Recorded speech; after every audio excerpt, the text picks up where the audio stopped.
세계가 발칵 뒤집혔습니다. 아랍에미리트가 한국에 원유 600만 배럴 특별 공급을 선언한 겁니다. 중동 국가들의 갈등이 점점 심해지자 1조 원 규모의 미국산 방공망을 구축한 아랍에미리트. 하지만 이란의 미사일 폭격이 쏟아지던 그날 미국이 자랑하던 1조짜리 방공망은 고작 15분 만에 잿더미로 변했고 자신들이 믿던 최첨단 기술이 무너지자 아랍에미리트는 패닉에 빠졌죠. 하지만 바로 그때 믿을 수 없는 일이 벌어졌습니다. 하늘에서 쏟아지던 미사일 수백 발이 한국의 천궁2에 요격되기 시작한 겁니다. 더욱 충격적인 사실은 요격 성공률 95%에 감동한 아랍에미리트가 한국에 원유 600만 배럴 공급을 선언하며 전례 없는 특별 대우를 약속했다는 겁니다. 도대체 무슨 일이 벌어진 걸까요? 아랍에미리트가 한국산 무기를 싹쓸이 해간 이유, 지금 시작합니다. 세계 최강 미국과 중국의 방산 기술이 사막의 골짜기 앞에서 무릎을 꿇었습니다. 이란의 자폭 순항 미사일 8발이 아부다비 방어망을 기습 돌파했어요. 중국산 최신의 홍치 방공 시스템의 연결 로그가 폭발음과 함께 서버에서 영구 단절됐습니다. 15분이었어요. 세계 최강을 자부하던 방패가 고철이 되는데 걸린 시간이죠. 미국의 11억 달러짜리 레이더 본체는 직격탄을 맞았고 벙커 메인 모니터에는 신호 끊김 내 글자만 줄줄이 떠올랐습니다. 그 벙커 지하 100m에 제가 앉아 있었어요. 저는 알막툼 아랍에미리트 연합방공사령부 작전사령관입니다. 28년째 이 자리를 지키고 있죠. 그날 제 앞에는 두 가지 선택지가 놓여 있었습니다. 작동하지 않는 장비에 추가 가동 명령을 내리거나 방어를 포기하는 서류에 서명하거나 스미스 장군이 내민 작전 한계 평가서에는 이미 결론이 적혀 있었어요. 적어도 변칙 비행은 현존하는 어떤 장비로도 방어가 불가능하다. 칼리파 보좌관이 스미스의 목덜미를 움켜쥐고 소리를 질렀지만 꺼진 모니터 앞에서 분노는 아무런 힘이 되지 못했습니다. 전방에서 파편이 쏟아지고 있었어요. 타리크 포대장이 부하들의 목숨이라도 건지려고 추적을 포기하고 전원을 내렸다는 보고가 들어왔습니다. 최고 등급 타격 경보가 울린 건 그날 밤 11시 47분이었습니다. 벙커 천장에서 미세한 콘크리트 가루가 떨어지는 걸 제 눈으로 봤어요. 지하 100m인데도 충격파가 벽을 타고 내려온 겁니다.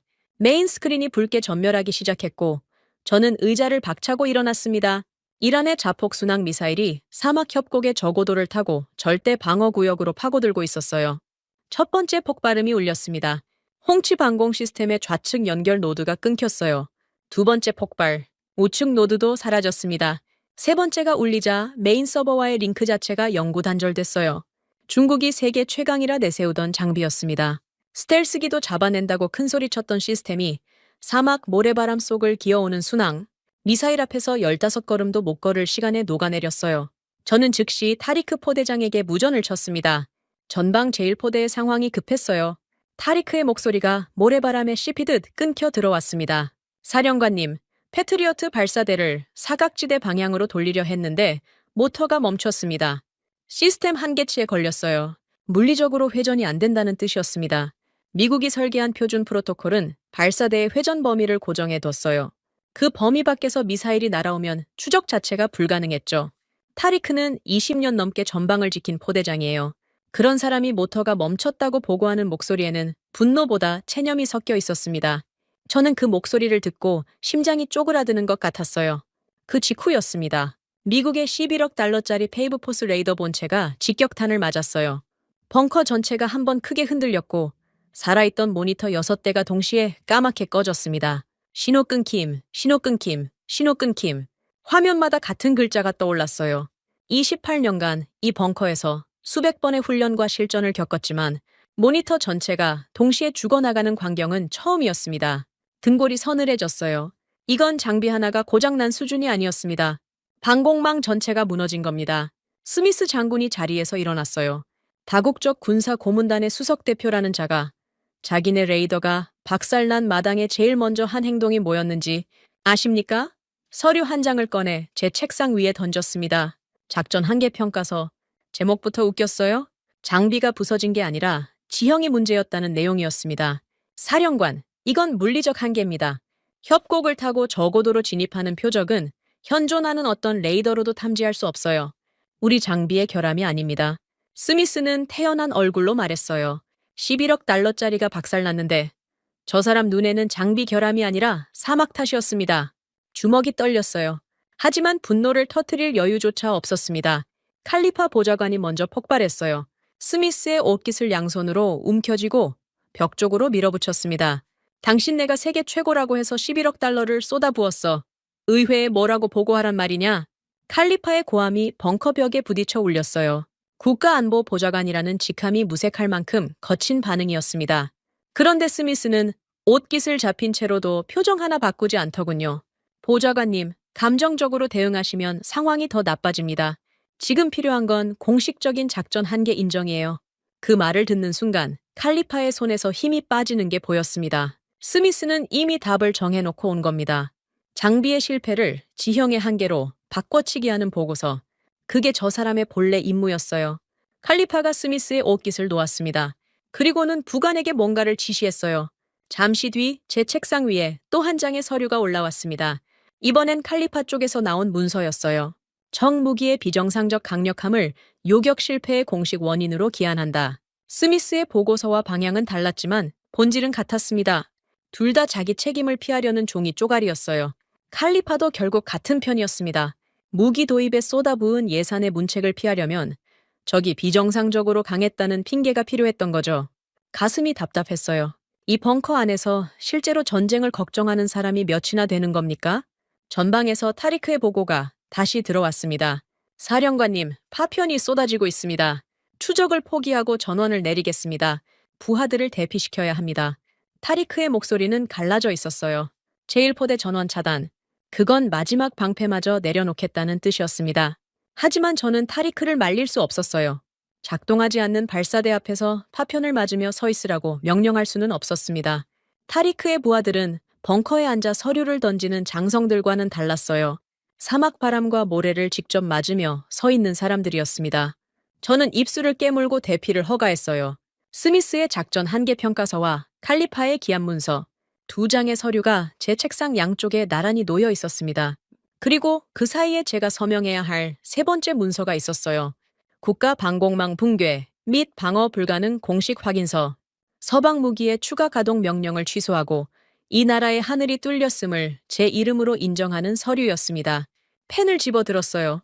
펜촉이 종이에 닿기 직전 잠시 멈칫했습니다. 28년이었어요. 28년 동안 이 벙커를 지켰는데 제가 남기는 마지막 서명이 항복 문서라니 눈앞이 흐려지는 것 같았습니다. 하지만 꺼진 모니터 24대가 저를 내려다보고 있었어요. 까만 화면에 비친 제 얼굴이 보였습니다. 저는 서명을 했어요. 수기로 또박또박. 벙커 안이 조용해졌습니다.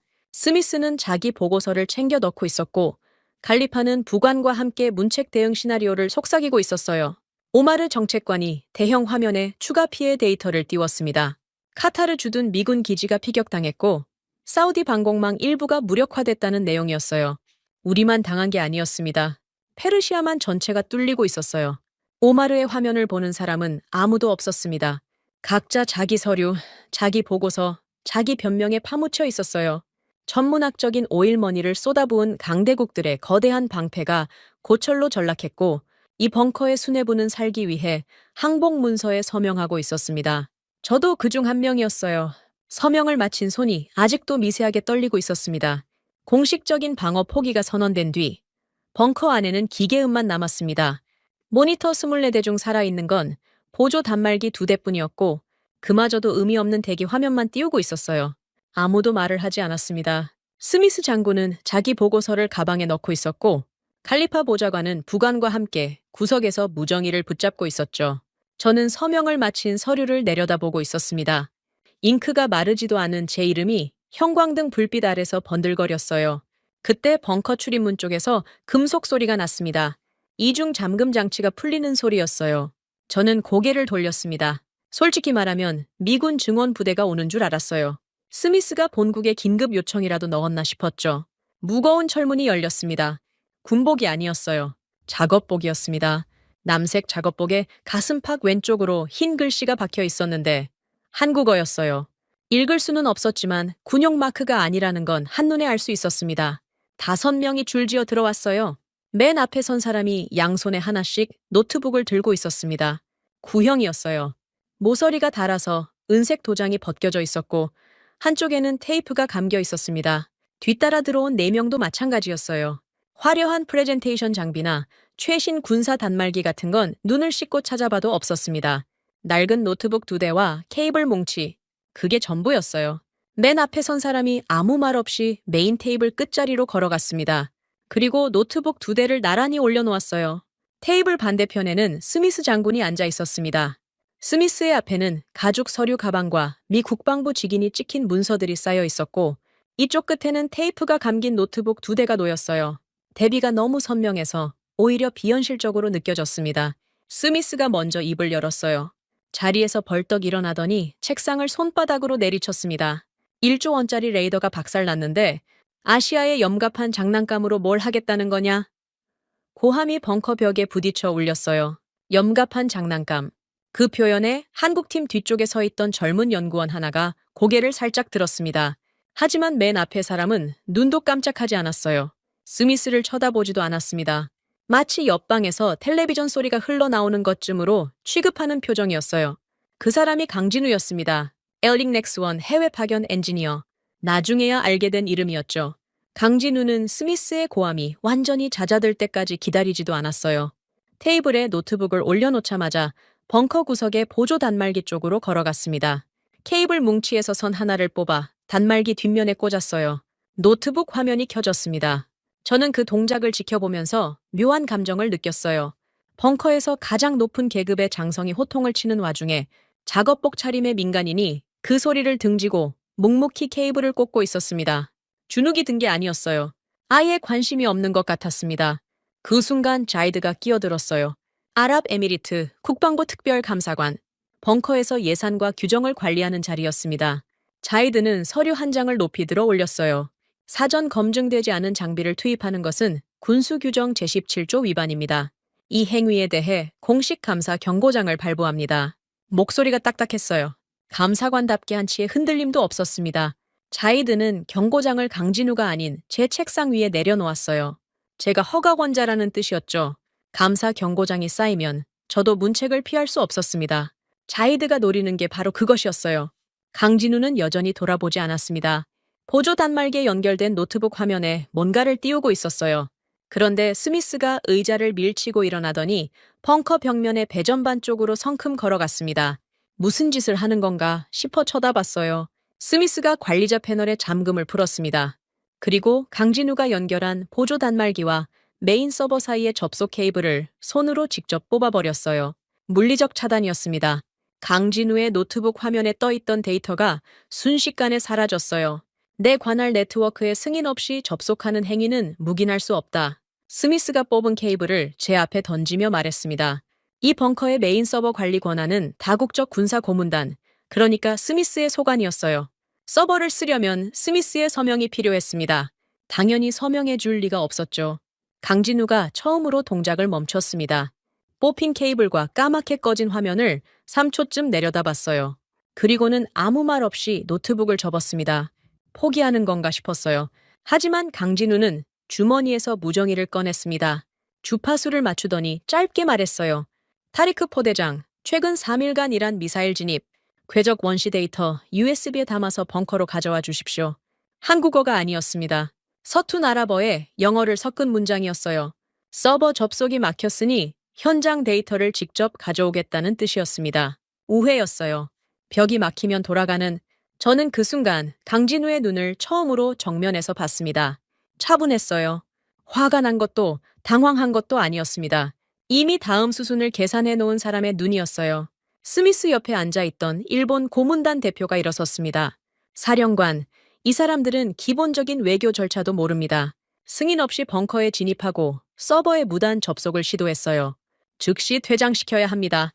정중한 말투였지만 내용은 칼날이었어요. 일본 고문단이 이 벙커에서 차지하는 비중은 크지 않았지만 서방 진영의 목소리에 무게를 더하는 역할은 충분히 했습니다. 외교적 절차. 저는 속으로 쓴웃음이 났어요.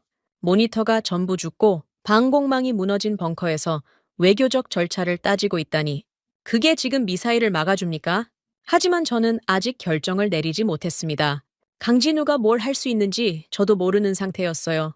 테이프가 감긴 노트북 2대로 이 상황을 뒤집을 수 있다고 확신할 근거가 없었습니다. 다만 꺼진 모니터 24대가 제 등 뒤에 있었어요. 그리고 제 서명이 들어간 항복 문서가 책상 위에 있었죠. 잃을 게 더 있겠습니까? 저는 자이드의 감사 경고장을 서랍에 밀어 넣었습니다.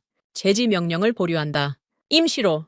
임시라는 단어를 붙인 건 그래야 나중에 빠져나갈 구멍이라도 남으니까요. 자이드의 눈이 가늘어졌어요. 하지만 사령관의 보류 명령을 즉석에서 뒤집을 권한까지는 감사관에게 없었습니다. 자이드는 다른 수를 썼어요. 강진우가 타리크에게 요청한 USB. 그게 벙커에 도착하기 전에 차단하면 되는 겁니다. 자이드가 헌병 2명을 불렀어요.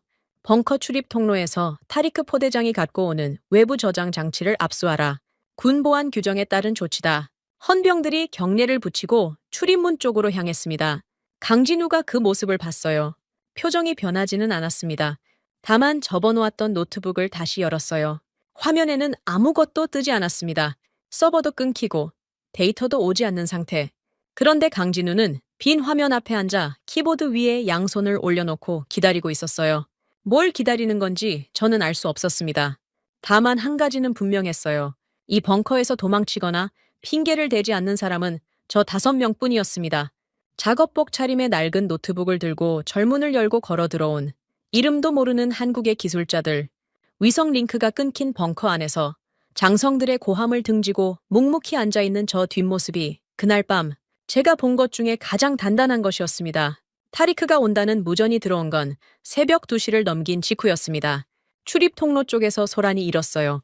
헌병 2명이 통로를 막고 서 있었고 그 앞에 타리크가 서 있었습니다. 전방에서 곧장 달려왔는지 군복에 모래가 잔뜩 묻어 있었어요. 헌병 하나가 손을 내밀며 외부 저장 장치를 요구했습니다. 자이드의 지시대로였죠. 타리크가 걸음을 멈추지 않았어요. 헌병의 어깨를 자기 어깨로 밀치고 그대로 통과했습니다. 헌병이 비틀거렸어요.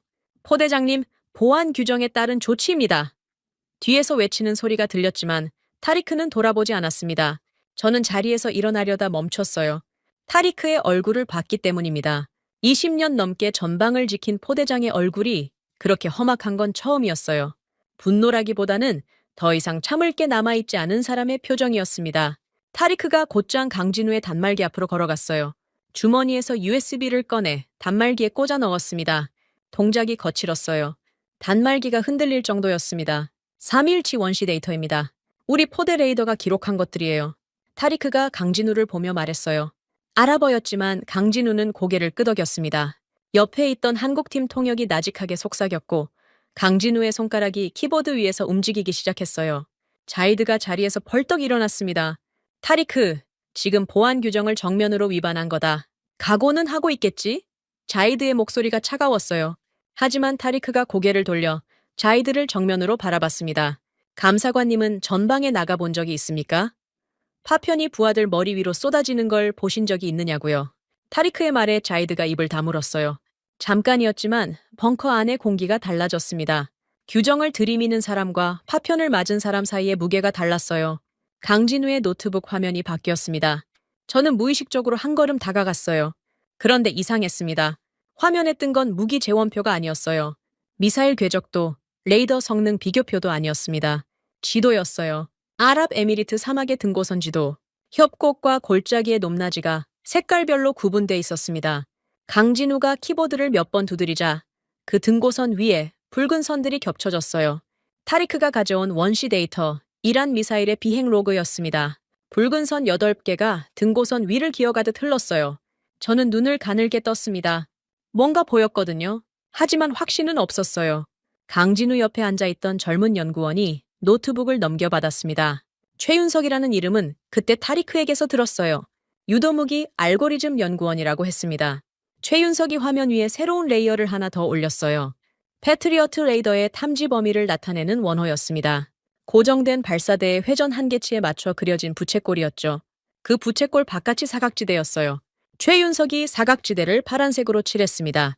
그리고 그 파란색 위에 아까의 붉은 선을 겹쳤어요. 심장이 한번 크게 뛰었습니다. 파란색과 붉은색이 완벽하게 포개졌어요. 이란 미사일의 진입 경로 8개가 전부 단 한 발의 예외도 없이 패트리어트의 사각지대를 정확히 타고 들어왔습니다. 우연이 아니었어요. 협곡의 골짜기, 사막의 바람이 깎아낸 저지대, 모래바람이 만드는 기류 통로. 이라는 그걸 알고 있었던 겁니다. 레이더가 못 보는 길을 사막의 지형이 만들어주고 있었어요. 강진우가 입을 열었습니다. 통역을 통해 들은 문장은 짧았어요. 적은 무적의 기술을 쓴 게 아닙니다. 당신들 레이더가 못 보는 골짜기로만 기어들어 온 겁니다. 저는 강진우의 얼굴을 봤어요. 담담했습니다. 비난하는 톤이 아니었어요. 사실을 말하는 사람의 목소리였습니다. 하지만 그 한마디가 벙커 안의 모든 변명을 관통했어요. 스미스의 작전 한계 평가서도, 칼리파의 불가항력 기한서도 전부 무의미해지는 한마디였습니다. 물리적 한계가 아니었어요. 레이더를 고정시켜 놓고 사각지대를 방치한 게 원인이었습니다. 스미스의 얼굴이 붉어졌어요. 하지만 강진우는 이미 다음 화면으로 넘어가고 있었습니다. 최윤석이 새로운 시뮬레이션을 띄웠어요.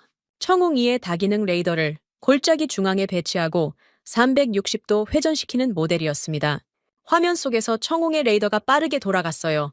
아까 파란색으로 칠해졌던 사각지대가 하나씩 지워져 갔습니다. 최윤석이 시뮬레이션을 멈추고 최종 결과값을 띄웠어요. 사각지대 제로, 제로라는 숫자가 화면 중앙에 크게 떠 있었습니다. 저는 눈을 의심했어요. 제로라니 모든 각도에서 탐지가 가능하다는 뜻이었습니다. 스미스가 의자를 밀치며 일어났어요. 시뮬레이션은 시뮬레이션일 뿐이다. 실전에서 저런 고개 비행이 가능할 리 없어. 스미스의 목소리에 여유는 없었습니다. 조롱하려고 했지만 조롱이 되지 않는 톤이었어요. 방금 화면에서 본 데이터가 너무 깔끔했거든요. 반박하려면 구체적인 수치로 해야 했는데 스미스는 수치 대신 고개라는 단어를 썼습니다. 기술적으로 반박할 게 없다는 뜻이었어요. 그때 타리크가 앞으로 나섰습니다. 저는 타리크가 발언하리라 예상하지 못했어요. 타리크는 포대장이지 기술자가 아니었으니까요. 하지만 타리크의 입에서 나온 말은 기술 용어가 아니었습니다. 저는 23년 동안 저 사막에서 모래바람을 맞았습니다. 바람이 어디서 불어와서 어디로 꺾이는지 제 피부가 압니다. 타리크가 화면을 가리켰어요. 시뮬레이션에서 천궁의 요격 미사일이 날아가는 궤적이었습니다. 이 궤적이요. 새벽 2시에서 4시 사이에 협곡 서쪽에서 동쪽으로 부는 바람의 방향과 정확히 같습니다. 저는 그 바람을 알아요. 매일 맞았으니까. 타리크의 증언은 학술 발표가 아니었습니다. 23년치 사막 경험이 등고선 데이터와 시뮬레이션 궤적을 한 문장으로 꿰뚫은 거였어요. 벙커가 다시 조용해졌습니다. 스미스는 아무 말도 하지 않았어요. 칼리파 보좌관도 구석에서 무정의를 내려놓고 화면을 바라보고 있었습니다. 자이드만 팔짱을 끼고 서 있었지만 반박하지는 않았어요. 시뮬레이션의 숫자와 현장 군인의 증언이 같은 방향을 가리키고 있으니 규정 위반을 들이대는 것만으로는 이걸 뒤집을 수 없었습니다. 저는 책상 위를 내려다봤어요. 서너 시간 전에 제가 서명한 서류가 거기 있었습니다. 방어 불가능 확인서, 잉크가 이미 마른 제 이름이 보였어요. 그리고 모니터에는 사각지대 제로라는 숫자가 떠 있었습니다. 제가 서명한 문서는 사각지대가 존재한다는 전제 위에 세워진 것이었어요. 그 전제가 무너졌습니다. 저는 서류를 집어들었어요. 한참을 들여다봤습니다. 28년 경력의 사령관이 몇 시간 전에 자기 손으로 쓴 항복을 지금 자기 손으로 뒤집으려 하고 있었어요. 자존심이 뭐가 중요합니까? 꺼진 모니터 24대보다 중요할 리가 없었습니다. 저는 서류를 뒤집어 엎었어요. 탁 소리가 났습니다. 작전 실패 보고서가 뒤집히는 소리였어요. 강진우가 고개를 살짝 들었습니다. 저와 눈이 마주쳤어요. 고개를 끄덕이지도 웃지도 않았습니다. 다만 화면에서 손을 떼지 않았어요. 이미 다음 작업으로 넘어가고 있었습니다. 최윤석이 새로운 창을 열고 있었고 뒤쪽에 한국팀 엔지니어 2명이 케이블을 정리하고 있었어요. 승리의 기색 같은 건 찾아볼 수 없었습니다. 전투는 이제 시작이라는 듯 저 5명은 이미 다음 단계를 준비하고 있었어요. 사각지대가 존재한다는 사실을 증명한 것은 첫 번째 관문이었을 뿐이었습니다. 진짜 문제는 그 사각지대를 메우는 발사대를 누가 사막 한가운데로 끌고 나가느냐는 것이었어요. 강진우가 밤새 키보드를 두드렸습니다. 벙커의 보조 단말기 앞에 앉은 자세가 새벽 4시가 넘도록 바뀌지 않았어요. 저는 한두 시간 간격으로 그쪽을 흘겨봤는데 화면에는 제가 이해할 수 없는 숫자와 코드가 빼곡히 흘러가고 있었습니다. 최윤석 연구원이 옆에서 계산기처럼 받아치고 나머지 팀원들이 번갈아 커피를 갖다 놓았어요. 누가 지시해서가 아니라 저절로 굴러가는 팀이었습니다. 새벽 5시 20분, 강진우가 처음으로 의자 등받이에 기대며 눈을 감았어요. 3초였습니다. 3초 만에 다시 눈을 떴어요. 그리고 통역을 불렀습니다. 사령관님, 코드가 완성됐습니다. 통역의 목소리를 통해 들은 강진우의 말은 간결했어요. 화면을 가리키며 설명을 시작했습니다. 천공 2의 콜드 론칭. 그러니까 미사일을 발사관에서 위로 튕겨 올린 뒤 공중에서 점화하는 방식의 점화 타이밍을 사막 기류에 맞춰 재설계했다는 내용이었어요. 기존 코드는 표준 대기 조건을 기준으로 짜여 있었는데 사막의 협곡에서는 새벽 시간대에 서풍이 초속 12m 이상 불어요. 그 바람이 미사일을 밀어내는 힘을 계산해 넣지 않으면 점화 시점이 0.3초 어긋나고 그 0.3초가 궤적 전체를 틀어버린다고 했습니다. 강진우가 수정한 코드는 바로 그 0.3초를 사막의 바람에 맞춰 실시간으로 보정하는 것이었어요. 기술적인 세부 사항은 제가 판단할 영역이 아니었습니다. 하지만 한 가지는 분명히 알 수 있었어요. 이 사람은 밤새 잠을 자지 않고 사막의 바람을 코드로 번역하고 있었다는 겁니다. 천장이 흔들리는 벙커에서 서버도 끊긴 채 낡은 노트북 앞에 앉아서요. 저는 고개를 끄덕였습니다. 그래서 다음은 무엇입니까? 강진우가 화면을 한 번 더 넘겼어요. 어젯밤에 든 곳선 지도가 다시 나타났습니다. 이번에는 지도 위에 파란 점이 하나 찍혀 있었어요. 발사대를 여기로 옮겨야 합니다. 강진우가 짚은 위치는 사막 협곡의 정중앙이었습니다. 제1포대, 그러니까 타리크의 청홍 구역은 현재 서방 방어선의 후방에 배치돼 있었어요. 강진우가 요구하는 건 그 발사대를 서방 구역을 넘어 골짜기 한복판으로 전진 배치하라는 것이었습니다. 저는 순간 눈살을 찌푸렸어요. 서방 방어 구역의 전방으로 청공을 밀어 넣는다는 건 다국적 고문단이 관할하는 영역을 침범한다는 뜻이었습니다. 외교적 지뢰밭이었어요. 골짜기 중앙이 아니면 의미가 어승이 없습니다. 레이더의 360도 회전이 지형에 막히지 않는 유일한 지점이에요. 강진우의 말에는 양보의 여지가 없었습니다. 스미스가 당연히 들고 일어났어요. 의자를 박차고 서더니 칼리파 보좌관에게 서류를 내밀었습니다. 이건 시뮬레이션 오류를 근거로 한 무모한 재배치입니다. 우리 방어구역에 검증되지 않은 장비를 밀어넣는 건 네이토 표준 프로토콜 위반이에요. 스미스가 서류 하단에 자기 서명을 해서 칼리파에게 넘겼어요. 배치 반대 의견서였습니다. 스미스의 서명이 들어간 문서가 칼리파에게 전달됐다는 건 서방과의 외교 마찰을 공식화하겠다는 위협이었어요. 칼리파 보좌관이 그 서류를 받아들었습니다. 한참을 내려다보았어요. 칼리파의 머릿속에서 무슨 계산이 돌아가는지 저는 알 수 있었습니다. 천공을 전진 배치하면 스미스와 서방 진영이 반발할 것이고 그 마찰의 책임은 허가한 사람에게 돌아올 것이었어요. 칼리파에게 지금 가장 중요한 건 자기 의자를 지키는 것이었습니다. 부대 이동을 보류한다. 추가 비용 발생과 서방과의 외교 마찰 가능성이 해소될 때까지 칼리파가 공식적으로 보류를 지시했어요. 서류에 직인까지 찍었습니다. 강진우의 재배치안이 종이 위에서 멈췄어요. 벙커 안이 다시 교착 상태에 빠졌습니다. 스미스는 팔짱을 끼고 강진우를 내려다보고 있었고 자이드는 칼리파의 보류 결정을 확인하며 고개를 끄덕이고 있었어요. 일본 고문단 대표도 스미스 옆에서 뭔가를 속삭이고 있었습니다. 절차와 규정이라는 벽이 다시 올라온 거였어요. 강진우는 화면을 바라보고 있었습니다. 등고선 위에 찍힌 파란 점, 골짜기 중앙. 그 점 하나가 지금 이 벙커 안의 모든 벽에 막혀 있었어요. 저는 서 있었습니다. 정확히 말하면 앉지도 서지도 못하는 상태였어요. 칼리파의 보류 지시는 공식 문서였습니다. 제가 그걸 뒤집으려면 사령관 직권을 발동해야 했어요. 오버라이드 암호를 입력하고 제 이름으로 모든 책임을 지는 명령서에 서명해야 했습니다. 성공하면 제가 영웅이 되겠지만 실패하면 군복을 벗는 정도가 아니라 법정에 설 수도 있었어요. 칼리파와 자이드, 스미스까지 전부 적으로 돌리는 결정이었습니다. 꺼진 모니터 24대를 다시 봤습니다. 까만 화면에 비친 제 얼굴이 물었어요. 28년을 여기 앉아서 뭘 지킨 겁니까? 서류를 지킨 겁니까? 하늘을 지킨 겁니까? 어젯밤 제 손으로 서명한 항복 문서가 서랍 속에 뒤집혀 있었어요. 그걸 뒤집은 건 1시간 전이었습니다. 두 번째로 뒤집을 수 있겠습니까? 가슴이 뛰었어요. 두려움인지 결의인지 구분이 안 됐습니다. 저는 사령관석으로 걸어갔어요. 패널 앞에 섰습니다. 오버라이드 암호를 입력하는 키패드가 형광등 불빛 아래서 반짝거렸어요. 칼리파가 고개를 돌려 저를 봤습니다. 알 막툼, 무슨 짓이냐? 자이드도 의자에서 일어났어요. 스미스의 눈이 가늘어졌습니다. 벙커 안의 시선이 전부 제 손가락에 쏠렸어요. 저는 암호를 입력했습니다. 8자리, 한 글자 한 글자 누를 때마다 심장이 갈비뼈를 치는 게 느껴졌어요. 마지막 자리를 누르자 패널에 녹색불이 들어왔습니다. 사령관 오버라이드 승인, 제1포대의 통제권이 지휘체계를 건너뛰어 직접 이양 가능한 상태가 됐어요. 강진우 팀장에게 제1포대의 작전 통제권을 양도한다. 제 목소리가 벙커에 울렸습니다. 생각보다 단단하게 나왔어요. 칼리파가 한 발짝 다가왔습니다. 알막툼 당장 취소해. 이건 월권이다. 칼리파의 목소리가 날카로웠어요. 하지만 오버라이드 암호가 입력된 뒤에는 사령관 본인 외에 취소할 권한이 없었습니다. 저는 칼리파를 보지 않았어요. 대신 강진우를 봤습니다. 강진우가 노트북을 닫고 자리에서 일어났어요. 처음으로 허리를 곧게 펴는 걸 봤습니다.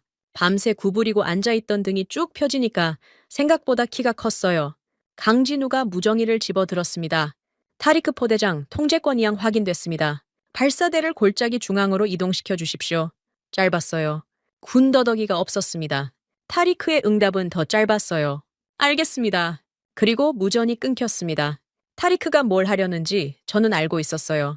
상부에서는 보류를 지시했고 칼리파의 서류에는 직인까지 찍혀 있었습니다. 타리크가 발사대를 움직이면 명령 불복종이었어요. 하지만 타리크는 이미 오늘 새벽에 헌병의 어깨를 밀치고 벙커에 들어온 사람이었습니다. 규정 따위는 그의 부하들 목숨 앞에서 무게가 없었어요. 전방에서 보고가 올라왔습니다. 제1포대의 병력이 천궁 발사대에 겨닌 와이어를 걸었다는 내용이었어요. 사막 한가운데서 발사대를 물리적으로 끌고 가는 겁니다. 장갑차 2대가 앞에서 끌고 병사 10여 명이 옆에서 밀었어요. 모래바람이 불고 있었습니다. 새벽의 사막 기온은 영상 7도까지 떨어져 있었어요. 타리크가 병사들 맨 앞에서 직접 와이어를 잡고 걸어가고 있다는 보고도 들어왔습니다. 포대장이 선두에 서다니 23년 경력의 포대장이 사막에서 와이어를 잡고 발사대를 끌고 있었어요. 발사대가 골짜기 중앙에 자리를 잡기까지 2시간이 걸렸습니다. 강진우가 벙커에서 현장 포대로 직접 연결되는 로컬 통신망을 개통했어요. 메인 서버를 거치지 않는 독립회선이었습니다. 스미스가 서버 접근을 차단해도 이 회선은 손댈 수 없었어요. 최윤석이 그 회선을 통해 콜드 론칭간이 패치를 현장 발사대에 밀어 넣었습니다. 새벽에 완성한 코드가 사막의 기류 데이터를 빨아들이기 시작했어요. 그 순간 벙커의 외교통신 채널에 문서 하나가 수신됐습니다. 미국 대사관 발신이었어요. 작전 실패 시 모든 책임은 한국 측이 져야 한다. 외교적 항해 서한이었습니다. 공식 문서 번호까지 찍혀 있었어요. 스미스가 본국에 연락한 게 분명했습니다. 서한의 마지막 줄에는 이렇게 적혀 있었어요. 봉헌으로 인한 동맹관계 재평가 가능성을 배제하지 않는다. 위협이었습니다. 노골적인 위협이었어요. 강진우가 모니터 앞으로 걸어갔습니다. 외교 서한이 띄워져 있는 화면을 3초쯤 들여다봤어요. 저는 강진우의 반응을 지켜봤습니다. 화를 내거나 당황하거나 최소한 인상이라도 찌푸릴 줄 알았어요. 강진우가 마우스를 잡았습니다. 커서를 화면 구석의 닫기 버튼으로 옮겼어요. 그리고 눌렀습니다. 창이 닫혔어요. 외교 서한이 화면에서 사라졌습니다. 강진우는 그 자리에서 몸을 돌려 무정의를 들었어요. 타리크 포대장, 장전 상태 보고 바랍니다. 잠시 뒤 타리크의 목소리가 스피커에서 흘러나왔습니다. 장전 완료. 대기 중입니다. 강진우가 고개를 끄덕였어요. 단 한 번. 그리고 노트북 앞으로 돌아갔습니다. 저는 강진우가 닫아버린 화면의 잔상을 아직 눈에 담고 있었어요. 11억 달러짜리 레이더를 만든 나라가 보낸 위협을 저 사람은 닫기 버튼 한 번으로 처리했습니다. 거창한 연설도 분노의 반박도 없었어요. 창을 닫고 무전을 잡고 장전을 확인했습니다. 세 동작이 전부였어요. 그 세 동작 안에 이 사람이 무엇을 믿고 여기 서 있는지가 전부 들어 있었습니다. 기술을 믿는 사람이었어요. 종이가 아니라 결과를 믿는 사람. 사막 바람 속에서 발사대를 끌고 간 타리크도 밤새 코드를 두드린 최윤석도 전부 같은 부류의 사람들이었습니다. 이제 남은 건 하나였어요. 이란의 미사일이 다시 날아오는 것. 그리고 그 미사일이 골짜기 위로 고개를 내미는 순간 청홍이 대답하는 것이었습니다. 이란의 미사일이 다시 날아온 건 발사대 배치가 끝나고 4시간도 지나지 않아서였습니다. 오전 9시 11분, 벙커의 보조 모니터에 경보가 떴어요. 이번에도 순항 미사일이었습니다. 8발, 어젯밤과 똑같은 숫자였어요. 저는 모니터 앞으로 달려갔습니다. 심장이 갈비뼈를 치기 시작했어요. 미사일의 진입 경로가 화면 위에 붉은 선으로 그려지고 있었습니다. 어젯밤의 악몽이 그대로 재현되고 있었어요. 사막 협곡의 저고도를 타고 패트리어트의 사각지대를 정확히 꿰뚫으며 파고들고 있었습니다. 스미스가 자리에서 일어났어요. 입을 열려는 기색이 보였습니다. 또 작전 한계를 들먹이려는 건지 아니면 대피를 외치려는 건지. 하지만 이번에는 벙커의 공기가 달랐습니다. 어젯밤과 같은 경로, 같은 숫자, 같은 적어도 다른 건 딱 하나였어요. 골짜기 중앙에 천공이 서 있었습니다. 강진우가 노트북 앞에 앉아 있었어요. 화면에는 천공 2의 다기능 레이더가 실시간으로 회전하는 데이터가 떠 있었습니다. 360도를 쉬지 않고 돌면서 협곡의 모든 방향을 훑고 있었어요. 어젯밤 파란색으로 칠해졌던 사각지대가 지금은 존재하지 않았습니다. 레이더가 골짜기 중앙에서 회전하니까 어느 방향에서 기어 들어오든 전부 잡히는 거였어요. 붉은 점 8개가 화면 가장자리에서 중앙으로 기어오고 있었습니다. 하나도 빠지지 않았어요. 8개 전부가 레이더에 물려 있었습니다. 강진우의 손가락이 키보드 위에서 멈춰 있었어요. 엔터키 바로 위였습니다. 최윤석이 옆에서 궤적 데이터를 읽어주고 있었어요. 목표물 8개 동시 추적 중, 거리 42km, 접근 속도 초속 230, 콜드 론칭 최적 타이밍 32초 후. 최윤석의 목소리는 차분했습니다. 시뮬레이션을 돌릴 때와 같은 톤이었어요. 하지만 이건 시뮬레이션이 아니었습니다. 사막 위에서 진짜 미사일 8발이 날아오고 있었어요. 저는 숨을 참고 있었습니다. 벙커 안에 모든 사람이 숨을 참고 있었어요. 칼리파 보좌관도, 자이드도, 스미스조차도 모니터를 바라보고 있었습니다. 경보음이 벙커를 채우고 있었지만 그 소리 아래로 사람들의 호흡이 멈춰 있는 게 느껴졌어요. 20초. 최윤석이 카운트를 읽었습니다. 씹어서. 씹소. 강진우의 손가락이 미세하게 움직였어요. 엔터키에 닿았습니다. 마우사. 강진우가 한마디 했어요. 한국어였습니다. 통역이 필요 없는 한 단어였어요. 동시에 엔터키를 눌렀습니다. 화면에 변화가 일어났어요. 청웅 발사대에서 8개의 초록색 점이 동시에 솟아올랐습니다. 콜드 론칭이었어요. 미사일이 발사관에서 수직으로 튕겨 올라갔습니다. 아직 점화되지 않은 상태에서 허공으로 솟구치는 거였어요. 일코, 이처. 화면 속의 초록색 점들이 포물선의 꼭대기에 도달했습니다. 바로 그 순간 점화가 일어났어요. 강진우가 밤새 다시 짠 코드가 바람의 속도와 방향을 계산해서 정확히 그 타이밍에 엔진을 켠 겁니다. 8개의 초록색 점이 일제히 방향을 꺾었어요. 사막의 기류를 타고 휘어지며 붉은 점 8개를 향해 쇄도했습니다. 벙커 모니터에서 붉은 점 하나가 사라졌습니다. 첫 번째 명중이었어요. 제가 미처 숨을 내쉬기도 전에 두 번째가 사라졌습니다. 세 번째, 네 번째, 다섯 번째.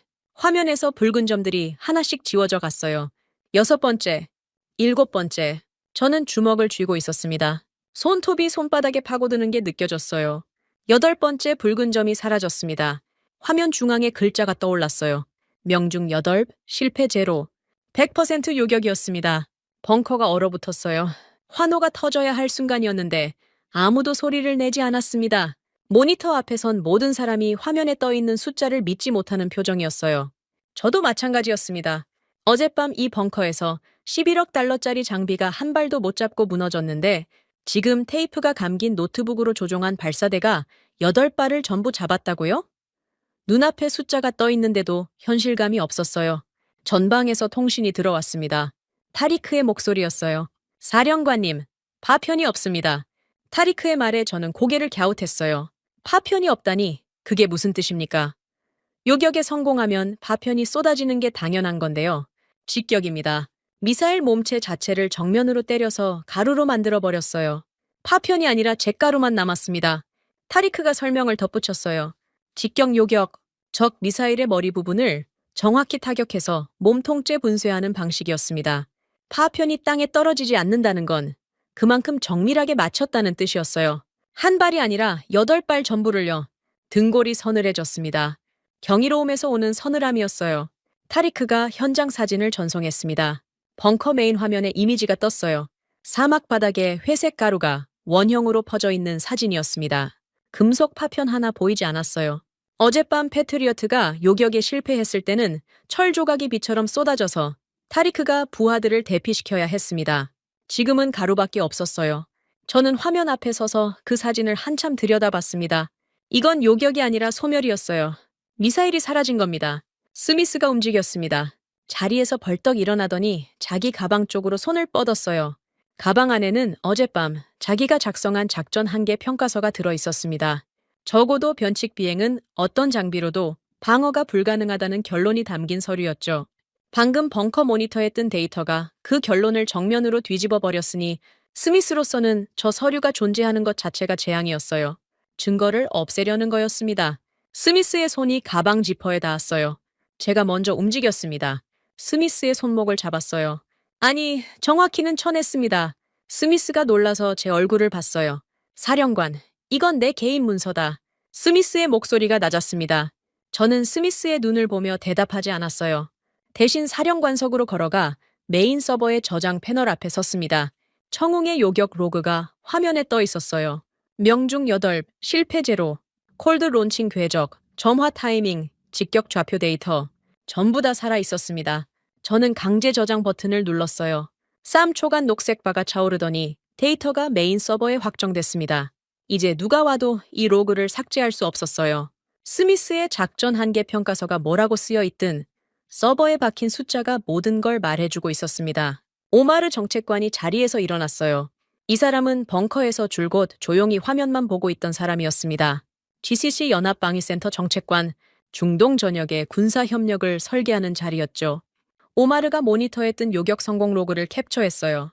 그리고 자기 단말기를 열어 주변국 군사 통신망에 접속했습니다. 카타르, 바레인. 데이터 전송 버튼을 눌렀어요. 청웅의 첫 실전 요격 100% 성공 로그가 페르시아만 너머로 날아갔습니다. 오마르는 저를 보지 않았어요. 허락을 구하지도 않았습니다. 정책관의 권한으로 독자 판단한 거였어요. 이 데이터가 퍼지면 무슨 일이 일어날지 오마르는 이미 계산하고 있었습니다. 칼리파 보좌관이 구석에서 걸어 나왔어요. 몇 시간 전까지 부대 이동 보류에 직인을 찍던 사람이었습니다. 칼리파가 메인 화면 앞에 멈춰 섰어요. 타리크가 보낸 직격잔의 사진을 두 눈으로 들여다봤습니다. 파편 하나 없는 회색 가루. 칼리파의 표정이 변했어요. 서류를 다루는 정치인의 얼굴이 아니었습니다. 뭔가에 얻어맞은 사람의 얼굴이었어요. 칼리파가 옆에 서 있던 부관의 허리춤에서 무정이를 빼앗아 들었습니다. 부관이 놀라 몸을 비틀었지만 칼리파는 이미 무정이를 귀에 대고 있었어요. 칼리파가 무정이를 들고 누구에게 연락했는지 그때는 알 수 없었습니다. 다만 칼리파의 손이 떨리고 있었어요. 눈빛이 달라져 있었습니다. 종이 위에 숫자가 아니라 사막 위에 잿가루가 이 사람의 무언가를 바꿔놓은 것 같았어요. 강진우는 여전히 노트북 앞에 앉아 있었습니다. 벙커가 술렁이는 와중에도 화면에서 눈을 떼지 않고 있었어요. 최윤석이 옆에서 텔레메트리 데이터를 정리하고 있었습니다. 축하의 분위기 같은 건 없었어요. 두 사람의 표정은 전투 전과 똑같았습니다. 강진우가 통역에게 한마디 했어요. 이란이 이걸로 끝낼 리 없습니다. 다음에는 전자전이 올 겁니다. 통역이 옮기기도 전에 강진우는 이미 새로운 코드창을 열고 있었어요. 강진우의 예측은 3시간 만에 현실이 됐습니다. 오후 12시 37분, 벙커의 통신 패널에서 처음 듣는 소리가 났어요. 찢어지는 듯한 고주파음이었습니다. 귀를 찌르는 정도가 아니라 뼛속까지 울리는 진동이었어요. 보조 모니터의 화면이 흔들리기 시작했습니다. 수평으로 흘러가던 데이터 라인이 물결치듯 뒤틀렸어요. 전자전이었습니다. 이란의 본대가 아침에 요격 결과를 확인하고 작전을 바꾼 거였어요. 미사일을 먼저 보내는 대신 방해 전파부터 쏘며 국경을 넘기 시작했습니다. 벙커, 아니 순식간에 아수라장이 됐어요. 미군 방어망 연동 모니터 4대가 먼저 꺼졌습니다. 지지직거리는 소리와 함께 화면이 흰색으로 번쩍이더니 까맣게 죽었어요. 중국제 홍치 시스템의 잔여 모니터 2대도 거의 동시에 나갔습니다. 어젯밤에 이미 서버가 끊긴 장비였지만 보조 회선으로 겨우 연결해 놓은 상태였거든요. 그마저 전자전 주파수에 짓눌려 꺼져버렸어요. 벙커 메인 통제실의 모니터 중 살아있는 건 강진우가 로컬 통신망으로 직접 연결한 청웅 전용 화면 2대뿐이었습니다. 나머지는 전부 블랙아웃이었어요. 형광등 불빛 아래서 까만 화면들이 묘비처럼 줄지어 서 있었습니다. 스미스 장군이 의자를 밀치고 일어났어요. 봤습니까, 사령관? 전자전이 시작됐어요. 아침의 요격은 궤도가 우연히 일치한 결과일 뿐입니다. 재밍 환경에서는 청웅기든 뭐든 회로가 타버려요. 당장 철수해야 합니다. 스미스의 목소리에는 오히려 안도감이 섞여 있었어요. 마치 기다리던 순간이 왔다는 듯한 톤이었습니다. 아침에 100% 요격이 성공했을 때 스미스가 얼마나 당황했는지 저는 봤어요. 자기 보고서를 낚아채려다 제가 손을 쳐냈지 않습니까? 그런데 전자전이 시작되자 스미스의 어깨가 펴졌습니다. 천공도 무력화될 거라는 확신이 저 사람에게는 오히려 희망이었던 거예요. 구역질이 났습니다. 그때 자이드가 움직였어요. 감사관이 서류 한 장을 들고 칼리파 보좌관 앞으로 걸어갔습니다. 보좌관님, 아침에 청웅 임의 조작으로 인해 아군 통신망에 교란 위험이 발생했습니다. 이 보고서를 근거로 청웅 긴급 가동 중지 명령서에 직인을 요청합니다. 자이드의 목소리는 사무적이었어요. 감정이 실려 있지 않았습니다. 서류를 처리하는 관료의 톤이었어요. 하지만 그 서류의 내용은 칼날이었습니다. 청홍을 멈추겠다는 거였어요. 지금 이 순간 이란의 전자전이 벙커를 짓누르고 있는 이 순간에 칼리파가 서류를 받아들었습니다. 한참을 읽었어요. 칼리파의 눈동자가 글씨를 따라 움직이는 게 보였습니다. 몇 시간 전에 메인 화면에서 직격잔의 사진을 보고 무정의를 빼앗아 쥐었던 사람이에요. 그런데 지금 자이드의 중지 명령서 앞에서 망설이고 있었습니다. 칼리파는 결국 정치인이었어요. 눈앞의 충격보다 서류 위의 명분이 더 무거운 사람이었습니다. 청홍의 임의 가동이 통신망에 미치는 영향을 배제할 수 없으니 한국팀 철수 준비를 지시한다. 칼리파가 서류 하단에 서명을 했어요. 자이드에게 직인을 찍도록 고개를 끄덕였습니다. 자이드가 직인을 찍었어요. 쿵! 하는 소리가 벙커에 울렸습니다. 그 소리가 유난히 크게 들렸어요. 자이드가 직인이 찍힌 명령서를 들고 통신병에게 건넸습니다. 통신병이 전방으로 송신 버튼을 누르려는 순간 자이드가 직접 무정의를 빼앗았어요. 제1포대 현장 감사팀, 즉시 청홍 발사대에 메인 전력 케이블을 분리하라. 긴급 가동 중지 명령에 의거한 조치다. 자이드의 지시였습니다. 명령서에 직인까지 찍혀 있으니 현장에서 거부할 명분이 없었어요. 자이드의 부하들이 제1포대로 달려갔습니다. 그리고 실제로 해냈어요. 청홍 발사대로 향하는 메인 전력 케이블을 물리적으로 뽑아버렸습니다. 벙커의 천공 모니터 2대 중 하나가 깜빡이더니 꺼졌어요. 강진우가 고개를 돌렸습니다. 남은 한 대의 화면에도 데이터 흐름이 불안정해지고 있었어요. 전력이 끊기면 레이더가 멈추고, 레이더가 멈추면 발사대는 장식품이 되는 겁니다. 강진우의 얼굴이 처음으로 굳었어요. 지금까지 스미스의 고함에도, 서버 차단에도, 외교 서한에도 표정이 변하지 않았던 사람이 입술을 꽉 다물었습니다. 하지만 3초였어요. 딱 3초 만에 강진우의 손가락이 키보드 위로 돌아갔습니다. 강진우가 벙커 단말기에서 천궁의 시스템 설정 메뉴를 열었어요. 메인 전력이 끊겼으니 외부 전원은 사용할 수 없었습니다. 하지만 청홍에는 내장 배터리가 있었어요. 비상 상황을 위해 설계된 독립 전원이었습니다. 강진우가 내장 배터리 모드 전환 스위치를 화면에서 찾아냈어요. 잠금이 걸려 있었습니다. 비밀번호가 필요했어요. 강진우가 뒤돌아 한국팀 엔지니어 한 명에게 뭔가를 물었습니다. 한국어로 빠르게 주고받는 대화가 들렸어요. 30초쯤 지났을까? 강진우가 비밀번호를 입력했습니다. 잠금이 풀렸어요. 내장 배터리 모드 활성화. 강진우가 스위치를 눌렀습니다. 꺼졌던 모니터에 다시 데이터가 흘러들기 시작했어요. 천공이 살아났습니다. 메인 전력 없이 자체 배터리만으로요? 스미스가 그 화면을 봤어요. 표정이 일그러졌습니다. 전력선을 뽑아도 살아나는 장비라니 스미스의 계산에는 없었던 거예요. 스미스가 주머니에서 위성 전화기를 꺼냈습니다. 번호를 누르기 시작했어요. 자국 대사관이었을 겁니다. 긴급 대피 헬기를 요청한다. 벙커 좌표를 보낸다. 스미스의 목소리가 급해졌어요. 대피 헬기라니. 이 사람은 도망치려는 거였습니다. 전자전이 시작됐으니 여기 있을 이유가 없다는 판단이었겠죠. 자기 나라 장비는 이미 전부 망가졌고 청홍이 성공하면 자기 보고서가 폐지가 되고 실패하면 전쟁터에 갇히니까요. 어느 쪽이든 스미스에게 남는 건 없었어요. 도망치는 게 최선이었던 겁니다. 스미스가 위성 전화기를 귀에 대고 벙커 구석으로 걸어갔습니다. 등을 돌렸어요. 그 뒷모습을 보며 저는 치가 떨렸습니다. 11억 달러짜리 레이더를 팔아놓고 그 레이더가 박살나자 지형 탓을 했고 청홍이 성공하자 우연이라 했고 전자전이 오자 도망치는 겁니까? 이 사람이 자랑하던 표준 프로토콜이라는 게 이 정도였어요. 팔고 변명하고 도망치는 것, 세 단어로 요약되는 권위였습니다. 타리크에게서 무전이 들어왔어요.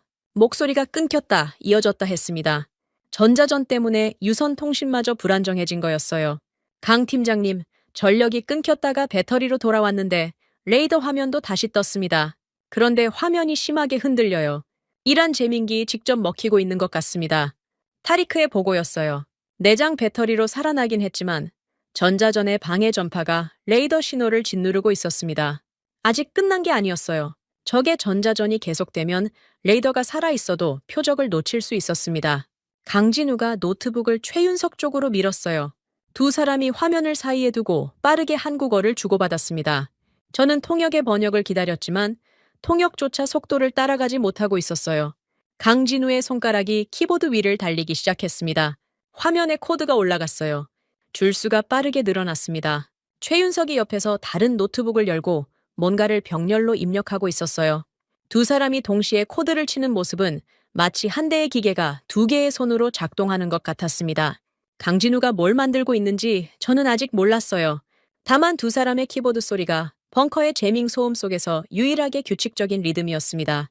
꺼진 모니터 24대 사이에서 낡은 노트북 두 대의 키보드 소리만이 이 벙커에서 아직 싸우고 있다는 증거였어요. 강진우와 최윤석이 만들고 있던 것의 정체를 알게 된 건 40분쯤 뒤였습니다. 통역이 겨우 따라잡은 설명을 들었어요. 주파수 도약. 이란의 방해 전파가 특정 주파수 대역을 점령하고 있으니 청홍의 레이더 신호를 한 주파수에 머물지 않게 만드는 거였습니다. 초당 수백 번씩 주파수를 바꿔가며 신호를 보내면 적의 재민기 쫓아오지 못한다는 원리였어요. 말로 하면 간단했지만 그걸 코드로 구현하는 건 전혀 다른 문제였습니다. 자동화 시스템이 블랙아웃된 상태에서 수동으로 코드를 짜야 했어요. 키보드로 한 줄 한 줄 쳐넣는 거였습니다. 강진우가 주파수 도약 코드를 치는 동안 최윤석은 다른 작업을 하고 있었어요. 이란의 방해 전파가 어느 방향에서 날아오는지를 역추적하고 있었습니다. 전자전의 재밍 신호는 안테나의 정면뿐 아니라 측면으로도 스며드는데 그 측면 유입을 사이드로브라고 불렀어요. 최윤석이 한 건 그 사이드로브를 소거하는 알고리즘을 만드는 것이었습니다. 방해 전파가 들어오는 방향의 수신 감도를 급격히 낮춰버리면 레이더가 적의 잡음을 무시하고 본래의 표적 신호만 잡아낼 수 있었어요. 두 사람이 동시에 서로 다른 코드를 치고 있었던 이유가 그것이었습니다. 강진우는 신호를 숨기고 최윤석은 잡음을 걸러내고 두 겹의 방어막을 동시에 세우는 거였어요. 시간이 흘렀습니다. 벙커 안은 묘한 정적이었어요. 스미스는 구석에서 위성 전화기를 붙잡고 대사관과 통화 중이었고 자이드는 팔짱을 낀 채 출입문 쪽에 서 있었습니다. 칼리파 보좌관은 의자에 앉아 고개를 숙이고 있었어요. 형광등 불빛 아래서 강진우와 최윤석의 키보드 소리만 쉬지 않고 이어졌습니다. 그 소리가 40분, 50분, 1시간을 넘겼어요. 두 사람의 손가락이 멈추지 않았습니다. 저는 한마디도 하지 않고 지켜봤어요. 이 사람들에게 제가 해줄 수 있는 건 방해하지 않는 것뿐이었습니다. 강진우가 손을 멈췄습니다. 키보드에서 손가락을 떼고 최윤석을 봤어요. 최윤석이 고개를 끄덕였습니다. 두 사람이 거의 동시에 엔터키를 눌렀어요. 강진우의 주파수 도약 코드와 최윤석의 사이드로브 소거. 알고리즘이 로컬 통신망을 타고 전방 발사대로 밀려 들어갔습니다. 화면에 패치 적용 중이라는 글자가 떴어요. 진행바가 천천히 차올랐습니다. 5%, 20%, 40%. 벙커의 재민 고주파음이 여전히 귀를 찢고 있었어요. 70%, 90%. 완료. 화면이 한번 깜빡였습니다. 그 순간이었어요. 블랙아웃 상태였던 청홍 전용 모니터 두 대의 화면이 동시에 바뀌었습니다. 까만 바탕 위에 붉은 점들이 떠올랐어요. 이란 미사일의 궤적이었습니다. 흔들림 없는 선명한 붉은 점이었어요. 재민기 먹히지 않고 있었습니다. 주파수 도약 코드가 적의 방해 전파를 뿌리치고 사이드로브 소거 알고리즘이 잡음을 걸러내고 있었어요. 청홍의 레이더가 사막 위의 적을 다시 보기 시작했습니다. 저는 모니터 앞으로 한 걸음 다가갔어요. 붉은 점에 숫자를 세었습니다. 12이었어요. 아침에 8발보다 많았습니다. 이란이 물량을 늘린 거였어요. 문제가 있었습니다. 벙커에서 전방포대로 가는 유선 통신이 전자전 때문에 두절된 상태였어요. 강진우가 모니터에서 발사 명령을 내려도 그 신호가 전방의 타리크에게 도달하지 못했습니다. 강진우가 무정의를 잡았어요. 타리크 포대장, 수신 가능합니까? 잡음만 돌아왔습니다. 2번, 3번 반복했어요. 응답이 없었습니다. 유선도 끊기고 무선도 안 되는 상태였어요. 벙커와 현장이 완전히 분리된 겁니다. 강진우의 표정이 어두워졌어요. 코드를 밀어 넣는 데는 성공했지만 발사 명령을 전달할 방법이 없었습니다. 그런데 전방에서 일이 벌어졌어요. 저는 나중에야 타리크에게서 그 순간의 이야기를 들었습니다. 타리크의 포대에서도 레이더 화면이 다시 살아났어요. 강진우가 밀어넣은 패치가 현장에서 작동한 거였습니다. 붉은 점 12개가 화면에 떠올랐어요. 타리크는 벙커의 발사 명령을 기다렸습니다. 하지만 통신이 끊겨 있었어요. 무정이에서 잡음만 나왔습니다. 미사일은 다가오고 있었고 명령은 오지 않았어요. 타리크가 발사대 앞으로 걸어갔습니다. 내장 배터리로 돌아가고 있는 천궁 발사대의 수동 조작 패널이 거기 있었어요. 비상 상황에서 현장 지휘관이 직접 발사할 수 있도록 설계된 물리적 스위치였습니다. 타리크가 수동 발사 스위치 앞에 섰어요. 23영한 포대를 지킨 군인이 자기 손으로 버튼을 누르려 하고 있었습니다. 자이드의 부하들이 전력 케이블을 뽑은 바로 그 발사대였어요. 메인 전원이 끊기고 통신이 두절되고 내장 배터리만으로 돌아가는 상태, 명령 체계도 끊겨 있었습니다. 타리크가 여기서 버튼을 누르면 그건 독단이었어요. 상부 명령 없는 발사, 군법에 걸릴 수 있었습니다. 하지만 레이더 화면에는 붉은 점 12개가 기어오고 있었어요. 타리크의 부하들이 그 발사대 주변에 서 있었습니다. 모래바람을 맞으며 서 있는 사람들이었어요.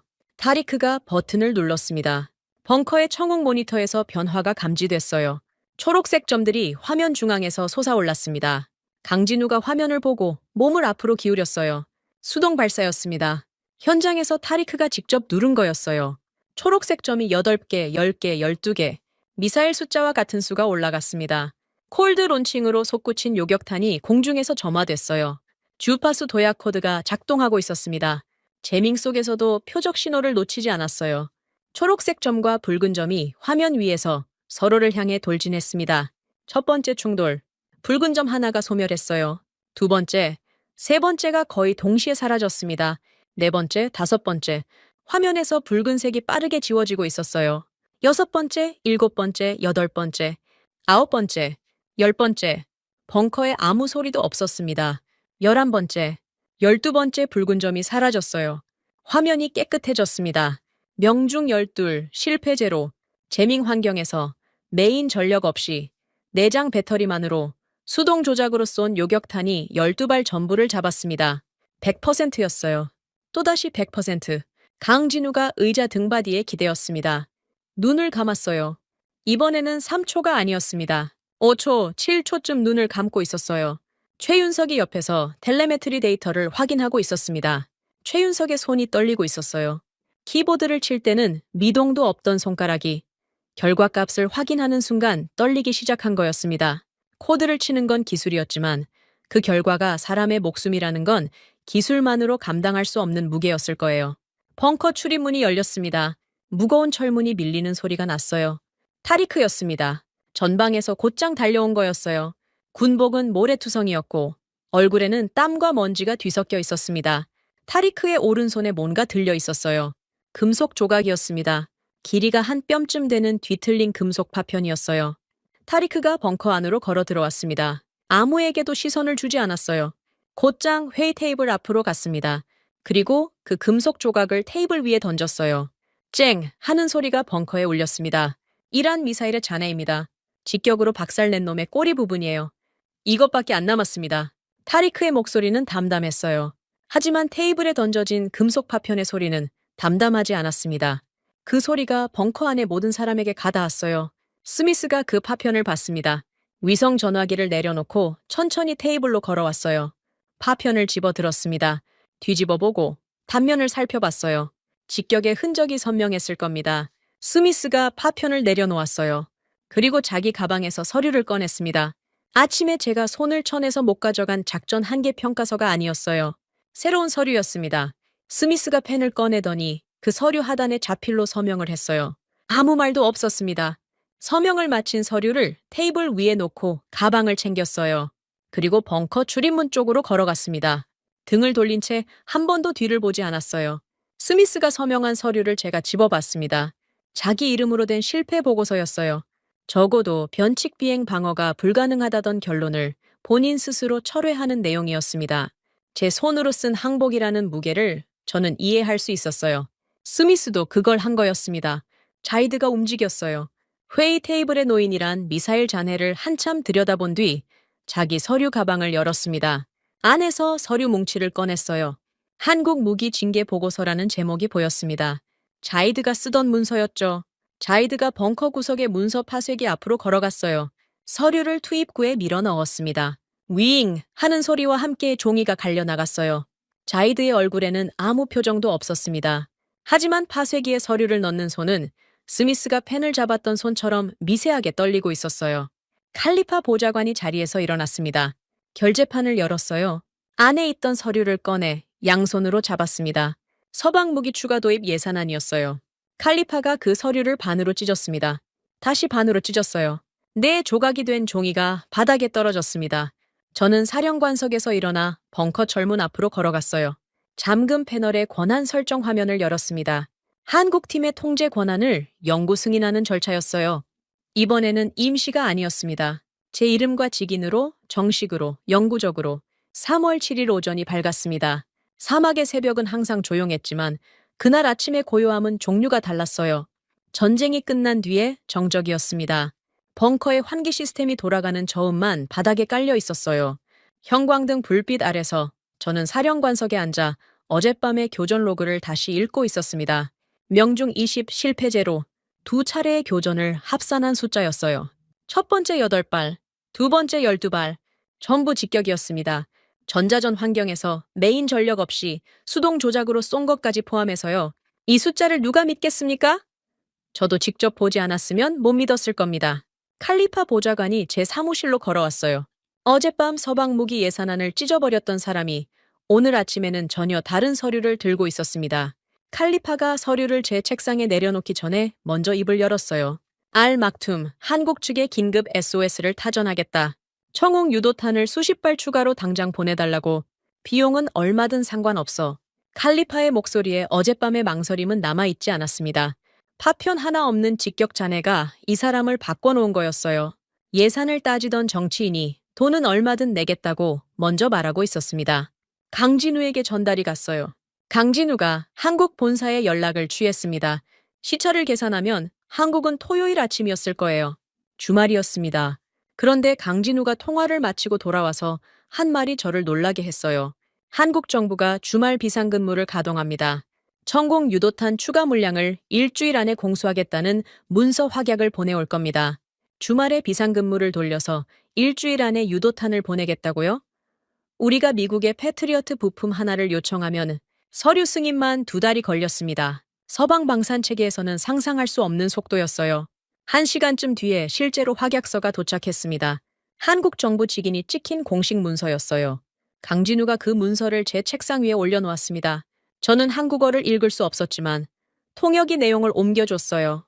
일주일 이내 추가 탄약 공수 확약, 주말 비상근무 가동 승인 완료. 글자 하나하나가 무거웠습니다. 수만 킬로미터 떨어진 나라가 주말을 반납하고 우리의 하늘을 지키기 위해 움직이고 있었어요. 저는 그 확약서를 받아든 순간 결심했습니다. 이건 갚아야 하는 것이었어요. 돈으로 환산할 수 있는 거래가 아니었습니다. 사막의 밤에 잠을 자지 않고 코드를 두드린 사람들, 모래바람 속에서 발사대를 끌고 간 포대장의 손과 한국 엔지니어의 손이 함께 잡은 와이어, 주말에 비상근무를 돌려 탄약을 보내는 나라. 이것은 무기거래가 아니었어요. 제가 할 수 있는 것은 분명했습니다. 저는 특별 명령서를 기한했어요. 호르무즈 해협을 우회하는 안전 항로를 통해 한국 국적 유조선 2척에 원유를 채워 보내는 명령이었습니다. 600만 배럴. 이 숫자를 적을 때 펜이 멈추지 않았어요. 28년 군 생활에서 가장 망설임 없이 쓴 서명이었습니다. 오마르 정책관이 벙커의 대형 화면 앞에 섰어요. 이번에는 교전 로그가 아니었습니다. 외교 채널에서 들어온 소식들이었어요. 오마르가 하나씩 브리핑을 시작했습니다. 첫 번째입니다. 아랍에미리트 정부가 군용기 대피만 허용하던 철저한 영공 통제를 풀었습니다. 현재 오직 한국의 자국민 구출용 대형 민항기에게만 하늘길을 열어주고 있어요. 오마르의 목소리는 사무적이었지만 그 내용은 사무적이지 않았습니다. 전쟁 중에 영공을 열어준다는 건 보통 일이 아니에요. 군사적 위험을 감수하겠다는 뜻이었습니다. 그것을 한국을 위해서만 한다고요. 두 번째입니다. 한국 외교부의 요청으로 투르크메니스탄 정부가 국경을 열었습니다. 단 8시간의 한시적 개방이었지만 그 시간 안에 육로로 한국인 23명을 구출해냈어요. 투르크메니스탄이었습니다. 굳게 닫혀있기로 유명한 나라가 한국의 요청에 국경을 열었어요. 미국이나 영국이 아니라 한국이었습니다. 저는 벙커에 앉아 이 브리핑을 들으면서 묘한 감각에 사로잡혔어요. 무기 하나가 만들어낸 파장이 사막을 넘어 중앙아시아의 국경까지 흔들고 있었습니다. 세 번째, 오마르가 화면을 바꿨어요. 중국 텐센트 뉴스의 기사가 떠올랐습니다. 한국의 신속한 방산 대처와 외교력을 극찬하는 내용이었어요. 중국이었습니다. 자국의 홍치 방공 시스템이 15분 만에 무너진 그 나라의 언론이 한국을 칭찬하고 있었어요. 같은 시각 미국에서는 자국민들이 정부의 늑장 대피 공지를 비판하는 기사가 올라오고 있었습니다. 미국인들은 정부에 화를 내고 있었고 중국 언론은 한국을 치켜쓰고 있었어요. 이 대비가 화면 하나에 나란히 떠 있었습니다. 오마르가 브리핑의 마지막 항목을 꺼냈어요. 한국은 단순한 무기 판매국이 아닙니다. 어젯밤 이 벙커에서 벌어진 일, 그리고 오늘 아침 세계 곳곳에서 벌어지고 있는 일을 종합하면 한국은 우리의 혈맹입니다. 오마르가 그 단어를 쓰는 순간 벙커 안의 공기가 달라졌어요. 혈맹, 피로 맺은 동맹이라는 뜻이었습니다. 무기를 사고 파는 관계가 아니라 사막의 밤에 함께 피를 흘린 관계라는 선언이었어요. 오마르가 단말기를 열었습니다. 청홍의 100% 실전 로그, 두 차례의 교전 데이터, 전자전 환경에서의 수동 요격 기록, 이 모든 것을 묶은 패키지를 사우디아라비아와 이라크의 군사 채널로 전송했어요. 그리고 한 장의 문서를 화면에 띄웠습니다. 한국형 다층 방공망 조기 전면 도입안 650억 불 규모 아랍연맹 공식 정책으로 문서화한 것이었어요. 오마르가 날인했습니다. 자이드도 서명란에 이름을 적었어요. 어젯밤 징계 보고서를 파쇄기에 갈아 넣었던 손으로 3조 7천억 원 규모의 이라크 추가 도입, 예산안 승인란에 가장 먼저 도장을 찍었습니다. 칼리파가 그 뒤를 이었어요. 일본 이야기가 들려온 건 그 즈음이었습니다. 오마르의 브리핑에 포함된 부수 정보였어요. 일본은 현장에서 구체적인 행동 없이 이란만 비난하는 성명을 반복했고 그 결과 현지 주재 일본인 2명이 이란 측에 억류되는 사태가 벌어졌다고 했습니다. 발만 구르다 자국민을 위험에 빠뜨린 거였어요. 한국이 8시간 만에 23명을 구출해내는 동안 일본은 성명서 한 장으로 2명을 잃었습니다. 모든 서명이 끝난 뒤 벙커 안에 잠시 정막이 흘렀어요. 저는 강진우를 찾았습니다. 메인 통제실에 없었어요. 보조 통로 쪽으로 걸어가니 강진우가 타리크와 나란히 서 있었습니다. 강진우가 타리크에게 뭔가를 건네고 있었어요. 서류 뭉치와 USB가 담긴 케이스였습니다. 통역이 옆에서 옮겨주었어요. 현지화 운용 매뉴얼입니다. 이걸로 현지 군인들이 직접 천공을 운용할 수 있습니다. 강진우가 타리크의 손에 매뉴얼을 놓았어요. 타리크가 두 손으로 받았습니다. 두 사람 사이에 긴 말은 없었어요. 강진우가 타리크의 어깨를 한번 두드렸습니다. 타리크가 고개를 숙였어요. 강진우가 노트북 가방을 어깨에 걸었습니다. 테이프가 감긴 그 노트북이었어요. 한국팀 4명이 뒤따랐습니다. 최윤석이 마지막으로 USB 하나를 주머니에서 꺼내 확인했어요. 텔레메트리 데이터 원본이 담긴 것이었습니다. 국내 연구소로 전송할 백업이었죠. 최윤석이 USB를 다시 넣고 가방을 챙겼어요. 5명이 벙커 출입문 쪽으로 걸어갔습니다. 작업복 차림의 낡은 노트북을 들고 이 철문을 열고 들어왔던 것처럼 같은 차림으로 나가고 있었어요. 저는 그 뒷모습을 지켜봤습니다. 강진우가 철문 앞에서 한번 멈춰 섰어요. 돌아보지는 않았습니다. 잠시 서 있다가 문을 밀고 나갔어요. 철문이 닫혔습니다. 쿵 하는 소리가 벙커에 울렸어요. 강진우가 떠난 자리에는 아무것도 남아있지 않았습니다. 화려한 전승 기념식도, 악수도, 카메라도 없었어요. 다만 타리크의 두 손에 매뉴얼이 들려 있었고 서버에는 지울 수 없는 로그가 박혀 있었습니다. 타리크가 매뉴얼을 들고 전방으로 돌아갔어요. 그날 오후 타리크는 제1포대의 현지 군인들을 집합시켰습니다. 강진우가 남긴 매뉴얼을 펼쳐놓고 청홍실전 운용훈련을 시작했어요. 한국 엔지니어 없이 현지 군인들의 손으로 직접 천공을 다루는 훈련이었습니다. 사막의 방패가 이제 이 땅의 군인들 손으로 넘어간 거였어요. 저는 사령관석에 앉아 창밖 없는 벙커의 벽을 바라봤습니다. 지하 100m에는 창이 없었어요. 하지만 머릿속에는 호르무즈 해협을 빠져나가는 한국 유조선 2척의 모습이 그려졌습니다. 600만 배럴의 원유를 싣고 수만 킬로미터를 달려갈 배였어요. 사막의 밤에 잠을 자지 않은 5명의 기술자에게 이 나라가 보내는 답이었습니다. 28년간 이 벙커를 지키며 수많은 무기를 봤지만 사람의 손끝에서 시작된 방패는 처음이었어요. 그 방패의 이름 위에는 대한민국이라는 글자가 새겨져 있었습니다. 지금까지 대한민국의 감동을 전하는 감동유나였습니다. 대한민국의 기적 같은 이야기 다음에 또 들려드리겠습니다. 선배님들, 좋은 하루 되세요.